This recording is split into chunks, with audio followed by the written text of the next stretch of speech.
The aim of this practical is to study the bistable multivibrator. It uses two types of transistors, that is PNP switching transistor. The output of each amplifier is directly coupled to the input of other amplifiers. तो ये हमारे पास इसका circuit diagram है. इसमें हम दो तरह के ट्रांजिस्टर्स का यूज करते हैं जो कि PNP है. यहाँ पे दो डायोड्स यूज किए गए हैं, एक हमारे पास रिवर्स बायस में और दूसरा फॉरवर्ड बायस में. अब यहाँ पे देखिए, ये हमारे पास जो इसका सर्किट डायग्राम है वो बिल्कुल सिमेट्रिक है इसके अबाउट. अब सिमेट्रिक है तो because of the symmetry of the circuit the quiescent current in each amplifier will be same. अब सिमेट्री के कारण इसका जो करंट होगा दोनों में सेम हो जाएगा. अब यहाँ पे जैसे ही हम इसके ऊपर ट्रांजिस्टर T1 पे हम करंट देते हैं तो करंट यहाँ पे वोल्टेज हमने ज्यादा दी, इंक्रीज की, तो यहाँ पे जो हमें आउटपुट मिलेगी, आउटपुट वोल्टेज होगी वो डिक्रीज हो जाएगी. अब ये जो आउटपुट है डिक्रीज हुई ये T2 के बेस के अंदर जाएगी जो कि डिक्रीज्ड होगी. अब हमें पता है कि ट्रांजिस्टर क्या करता है, अपोजिट कर देता है. तो यहाँ पे डिक्रीज्ड वोल्टेज को इसने इंक्रीज कर दिया, तो यहाँ पे वोल्टेज जो है हमें आउटपुट की फॉर्म में इंक्रीज होके मिलेगी.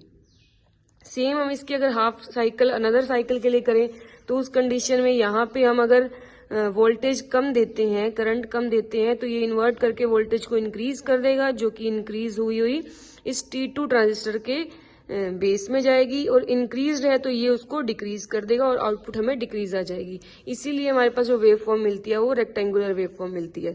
अब ये हमारे पास इसका है सर्किट डायग्राम, तो हम इसके कनेक्शन स्टार्ट करते हैं.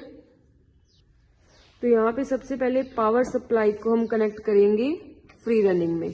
तो पावर सप्लाई का पॉजिटिव टर्मिनल फ्री रनिंग के पॉजिटिव में और इसका ग्राउंड टर्मिनल जो है वो इसके ग्राउंड में चला जाएगा. सेम अब हमें क्या करना है कि पावर सप्लाई का पॉजिटिव टर्मिनल को हमें बाइस्टेबल के पॉजिटिव में कनेक्ट करना है और इस पावर सप्लाई के नेगेटिव टर्मिनल को हमें कनेक्ट कर देना है बाइस्टेबल के नेगेटिव में. अब यहाँ पे जो हमारे पास इनपुट है बाइस्टेबल मल्टीवाइब्रेटर की वो हम कनेक्ट कर देंगे फ्री रनिंग की आउटपुट नंबर 1. तो ये हमारे पास फ्री रनिंग की आउटपुट नंबर 1 जो है उसको हम एज ए इनपुट यूज कर रहे हैं, और इसका जो ग्राउंड टर्मिनल है वो इसके ग्राउंड टर्मिनल से कनेक्ट कर देंगे. अब इसकी जो आउटपुट है वहां हम CRO कनेक्ट कर देंगे, तो CRO का ग्राउंड टर्मिनल और ये हमारे पास हो जाएगा पॉजिटिव टर्मिनल. तो हम इसका स्विच ऑन करके जब वेव देखते हैं